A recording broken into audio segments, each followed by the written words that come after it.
Girl, who hurt you, sis? Who hurt you?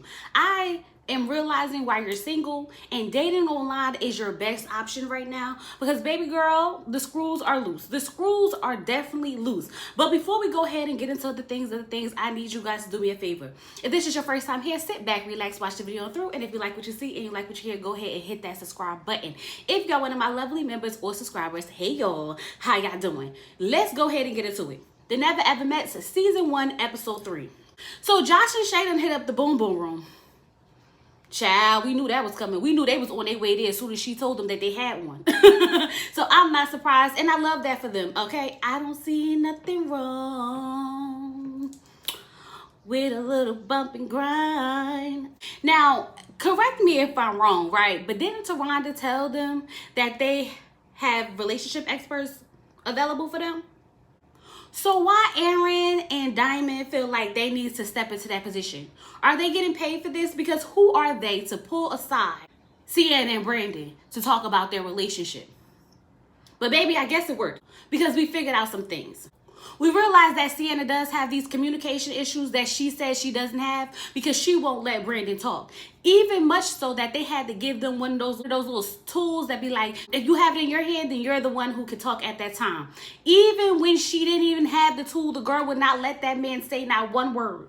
Sienna, I need you to go see a therapist, okay? Baby girl, I don't know what's going on in your head. I don't know why your ego is so easily bruised. I don't know why you are so emotional, so dramatic. But baby girl, you gotta calm down. You have to calm down. They talk about his nervous laughter and they talk about her dramatics. Just hang it up. Like, throw the whole couple away. I don't see them salvaging any of this, okay? She did apologize for calling him a bitch, which she should have.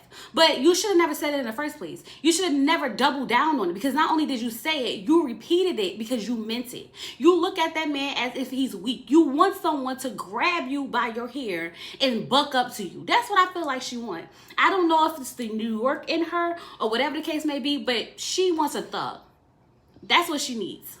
But Diamond did ask a question that I'm pretty sure we all was wondering. Do y'all even like each other? And Sienna was quick to say yes, which really surprised me because, baby girl, we know you don't like that man. Maybe you like him as a person, but you definitely don't like him for a relationship or a partner or a husband for that matter. So Aaron, the preacher's kid, and Greg are outside gossiping, child, because they were trying to figure out what's up with Jody and Aaron, the rapper. Like, why they don't want to be together. Why they not talking to each other. Like, y'all waited this long to finally be together, and y'all never together. I'm like, y'all need to mind y'all business. See, that's the problem. Focus on your relationship. You guys got things that you need to work out. Like, why Millie don't really want to kiss you. And why you went and proposed to another girl and put it online. You see, these are things that y'all need to be talking about. But y'all also focus on everybody else. I'm just saying. I'm just saying. But I do find it very strange that they don't want to be around each other. Like, girl, we know that you know that that man ain't even into you like that. And we know that you're not into that man like that. Because quiet as it's kept, there's people think that you want Chris. And I'm starting to think you want Chris too. After I sat back and watched, I said, oh yeah, homegirl probably want Chris. He seems more her type, more her speed. Because we already know Aaron the rapper is giving opportunities. Because that's the only reason any of this would make sense. I don't think they actually came here as a couple. I think they came here for exposure. And I don't think that's too far-fetched because we already know we had a couple who came here for exposure. Okay, Krishan Jr., Blueface Jr., okay? So that's the only thing that makes sense to me. I'm just saying, ain't no way. It just ain't no way. Okay? Brandon and Sienna make dinner and the dinner look good. I'm a steak girl, okay? So the flake steak did it for me.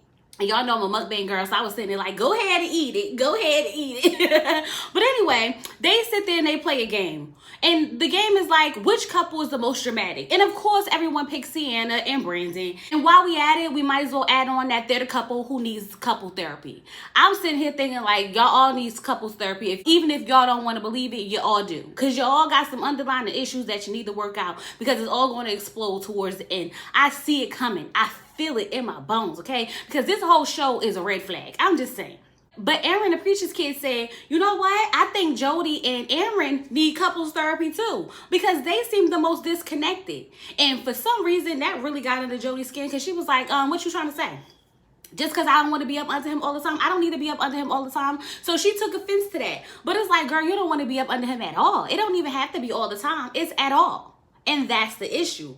And then that's when the whole she's into Chris thing started happening. Because Millie was like, I think Jody like Chris because she's always complimenting him and laughing at him. And baby, the energy was a little weird. She said it felt like they was having sex in front of her. Okay, that's how intense the conversation was when it came to Jody and Chris. And I was just sitting there like, now ain't no way, because if this was my man, I'd have felt some type of way. And as soon as they panned that camera over to Sadea, she was sitting there like, I'm like, girl, you better say something now, forever hold your speech, because eventually you're going to have to buck up. You're going to have to say something because it's too obvious. It's way too obvious. And it's making everyone uncomfortable to the fact that they actually noticing it. And we already know Chris feel like he can date and talk to as many women as he wants to.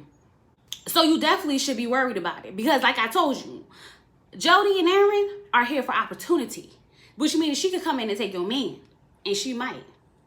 I'm just saying.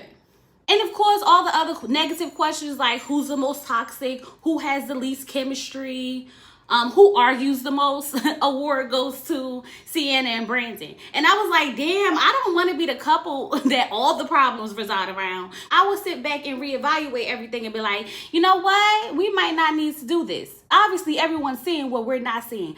But quite as it's kept, they know that they're not compatible. They know that they argue the most. They know that the relationship is toxic. So what else can you say about it? I guess they just had to sit there and own it. Because even at one point, they was happy that Sienna was taking it. And Sienna was like, I'm a big girl. I know how to control my emotions.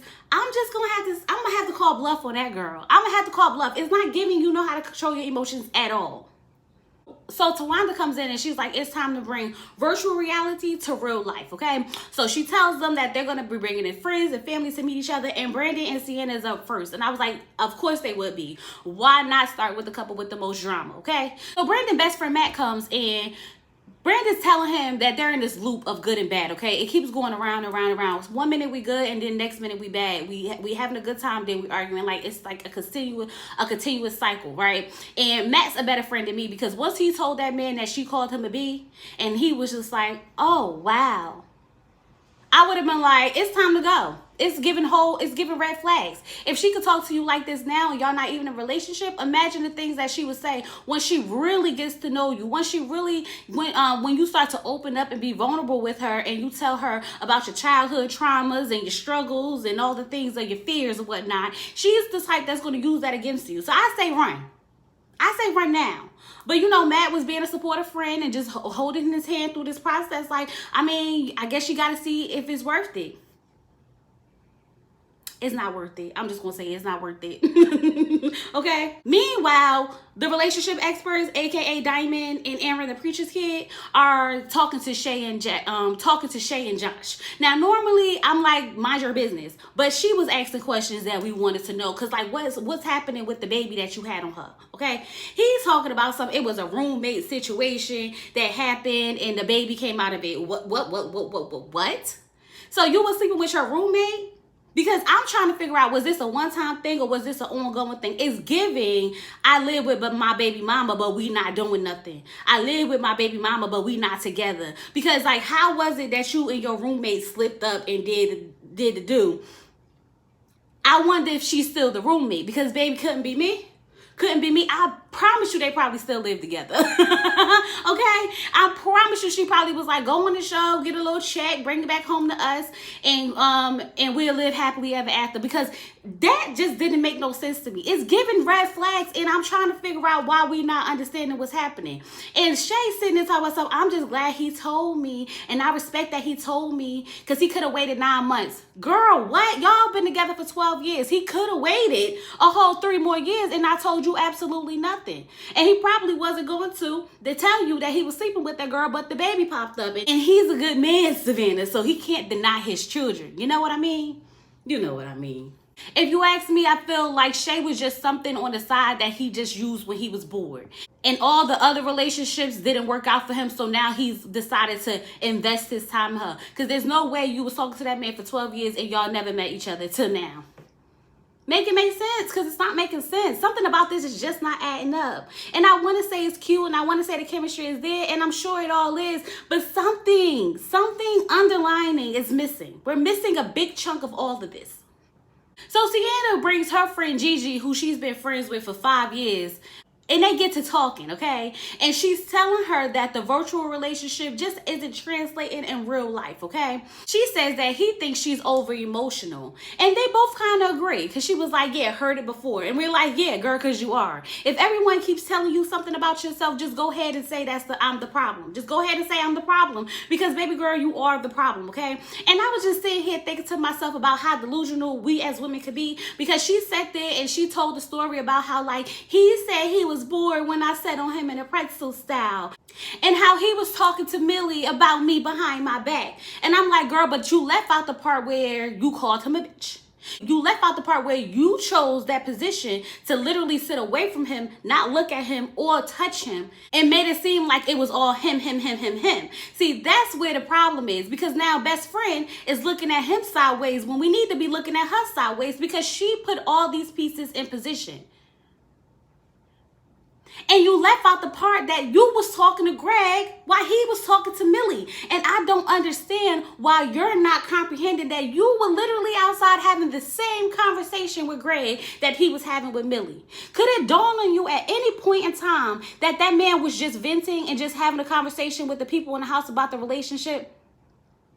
Do you really think that he was over there cursing you out and calling you all types of names? Yes. You want to know why? Because that's how you feel about him. You was calling him bitches. You was calling him all types of names. You was talking down on him and throwing dirt on him. That's why you think he was doing the same to you, because that's what you wanted to do. See, it's projection. It's all projection, if you ask me. Diamond is talking to her daughter, and she's talking about how Aaron the preacher's kid is like everything, and how they like never really had an argument in real life, and it's just like that here. And I'm like, y'all didn't? So what happened when he proposed to the other girl, put it online? What happened then? There was never no argument then? I'm just trying to figure out what happened. What happened when he was losing hope, okay? Because obviously it hasn't been that perfect, because he still didn't make an effort to see you outside of this show. So I'm just sitting here thinking to myself, like, all of this at some point has got to be fake. Something about this whole show just raises all of my flags, okay? They just start waving every time somebody's having a conversation. I just be like, why y'all together? And I know I shouldn't dwell on the past if they're not going to dwell on the past. But what I'm saying is, don't sit there and act like everything's all perfect, like he's been perfect all these years when he hasn't. You know what I mean? You know what I mean. But nonetheless, she was like, he cried when he saw me. And I'm like, yeah, he did. Even though he could have just got on the plane and came see you before this. But hey, if it works for you, it works for you, okay? So Greg and Millie are in the hot tub, and now I'm watching this scene, and they look like they was having a chemistry. You know, she was sitting on his lap, they was holding on to each other, having conversation. Everything looked good, okay? He went in to kiss her, and she turned her head so fast, like, oh, I was like, oh, child. But then the kiss did look a little aggressive, because it was like he was trying to go for that kiss. He was really getting into that kiss, and she just was like trying to pull away slowly. And I was like, yeah, she don't want that man, because like, girl, I don't understand what you mean by like, don't force it. What are we forcing? Y'all were literally just sitting there filling up on each other, sitting on each other's lap, having a good old time. It seemed like the right time to start kissing to me. She feels like he's plotting on her. And I'm like, girl, it's been what, 3 years or something like that? He should be plotting on you. You think after talking to that man for 3 years, you don't think he want to take you to the boom boom room? Let's be for real. Let's be for real.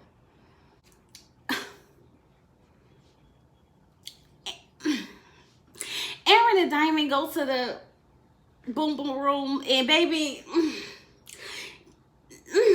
she don't want to have sex till she married. She made a commitment to God, so they're going to explore intimacy in different ways, baby. And that man was over there sucking her toes, and I was like, why? I mean, it's a lot of things that I could take, y'all, okay? I I don't want to see no man up there sucking on nobody's feet. And I mean, he was sucking on the feet, okay? And it wasn't like a quick little second. It had to be a good 5 seconds, 6 seconds of him just sucking on her toes. And I was just sitting here like, oh, this is cringy. Why did y'all show us this? I was like, I did not need this today. I was not prepared for this. My little baby is here. Should I move him out the room? What is about to happen? Too much. Just way too much. Okay? Entirely too much. Meanwhile, Jody and Chris and the rest of them is in the house having some drinks and making drinks and whatever the case may be. And of course, Jody and Aaron are just here. Okay, we're on the same page. You know, we have the chemistry. Oh, really? What's the chemistry? What's the chemistry? And then she caught an attitude because she asked Aaron, did he want something to drink? And Aaron was like, I just take a sip of yours. And she's like, you don't need a sip of mine. I got this much because that's what I'm going to drink. You're acting like a 6-year-old. And I'm like, girl, what is the issue? You don't want to seem like you like your man because you want him? Is that what's happening? Because a little sip is not going to hurt you. Give that man a sip of that damn juice. Instead, you want to sit here and make a scene and talk to him like that? See, this is what I'm saying. The flag's just been waving the whole time. There's no way they could have been in a real relationship with her talking to him like that. Because as soon as she would have said, you're acting like a 6-year-old, baby, I would have walked away so fast.